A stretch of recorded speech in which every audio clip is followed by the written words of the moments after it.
Okay, my name is Ben Quick, and this is my presentation on Klemens von Metternich. Klemens von Metternich was a significant figure around the time of the Napoleonic Wars.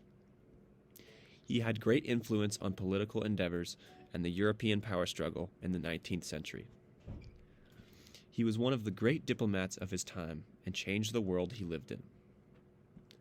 The influence that he had on the European political system can still be seen today in our world.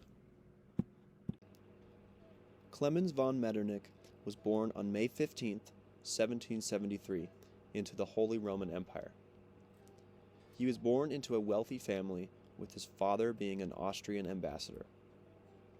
He grew up speaking French and German, but was far better at French due to his proximity to France. Because of his family's wealth, Metternich was able to receive a good education. Much of his education was experienced in France, taking part in his French fluency. From 1788 to 1792, he would study law at multiple universities, where he would develop his conservative ideology. This education, however, was interrupted by the French Revolution, making staying in Strasbourg, where he was studying, very treacherous. Metternich strongly opposed the revolution. In fact, he was disgusted by it. He felt that the destruction of order and stability was a threat to all of Europe. In 1792, the War of the First Coalition began, leading to France invading the Holy Roman Empire and destroying Metternich's home. This forced him and his family to flee to Vienna. There he was able to build connections with many powerful figures with his social charm and help from his father. While in Vienna, he also married Countess Eleanor von Countess Riedberg. She would go on to give birth to 2 children, with both unfortunately not surviving infancy. In 1801, Metternich was appointed ambassador to Vienna, in which he left for Berlin to attempt to convince the leaders of Prussia to join the Third Coalition and help defeat France. This was happening at the same time as Napoleon's rule. Metternich spent 2 years trying to get the Prussians to join, but he failed. This failure would prove to be significant because come the Battle of Austerlitz, the Third Coalition would be defeated by Napoleon's army, leading to the end of the Holy Roman Empire.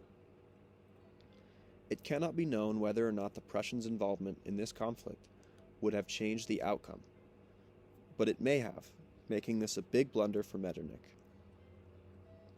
The following years, Metternich would build up his influence by displaying his strategical abilities and intelligence in the political sphere.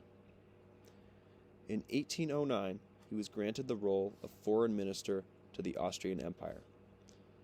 This was soon after Austria's defeat at the hands of France in the War of the Fifth Coalition. Metternich was now trying to build back up Austria's influence that was lost from the War of the Fifth Coalition.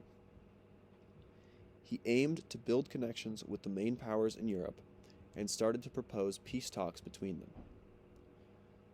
After Napoleon's defeat during his invasion of Russia, Metternich proposed a deal that would keep Napoleon in power but reduce France to its pre-revolution borders.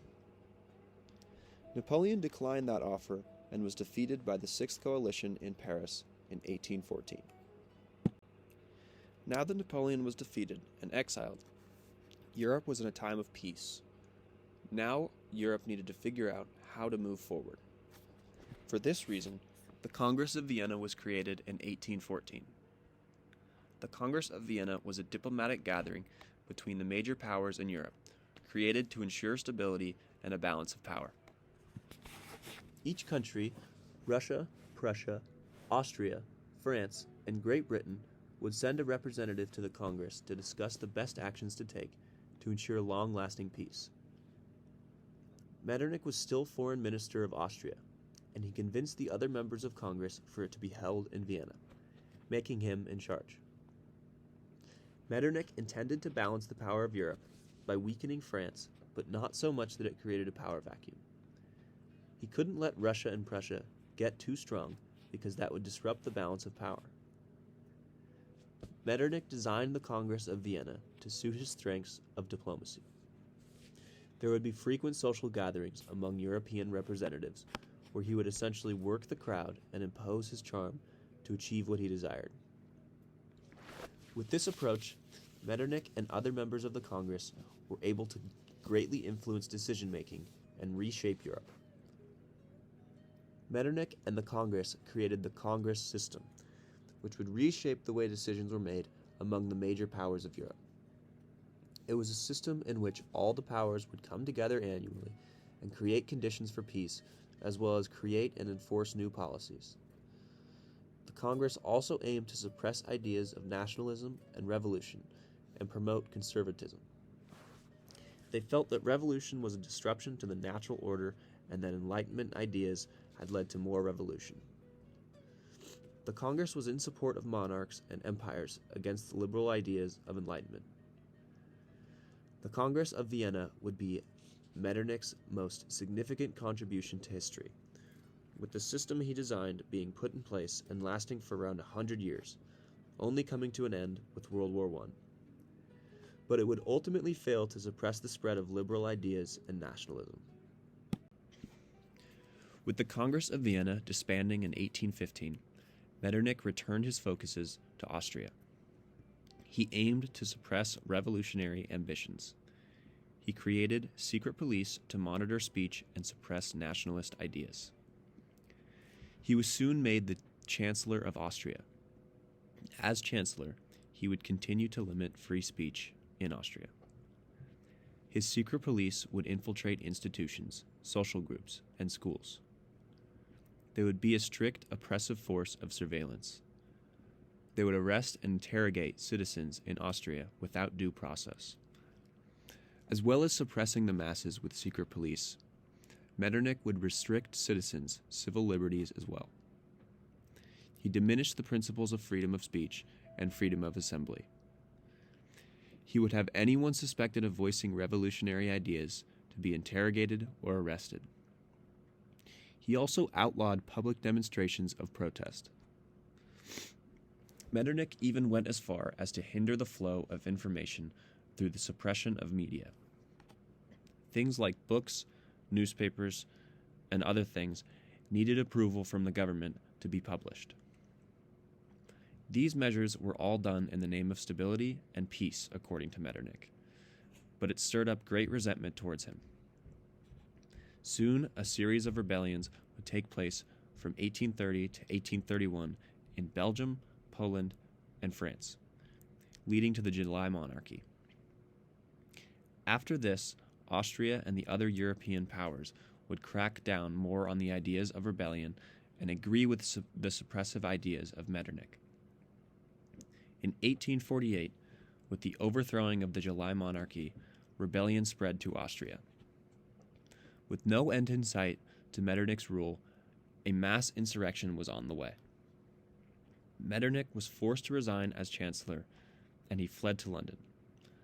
In 1859, Metternich died at age 86, with the system he put in place still going strong.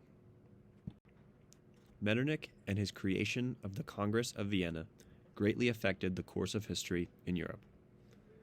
The Congress promoted diplomacy more than ever before. Countries were now more willing and able to meet with each other to discuss differences and avoid conflict.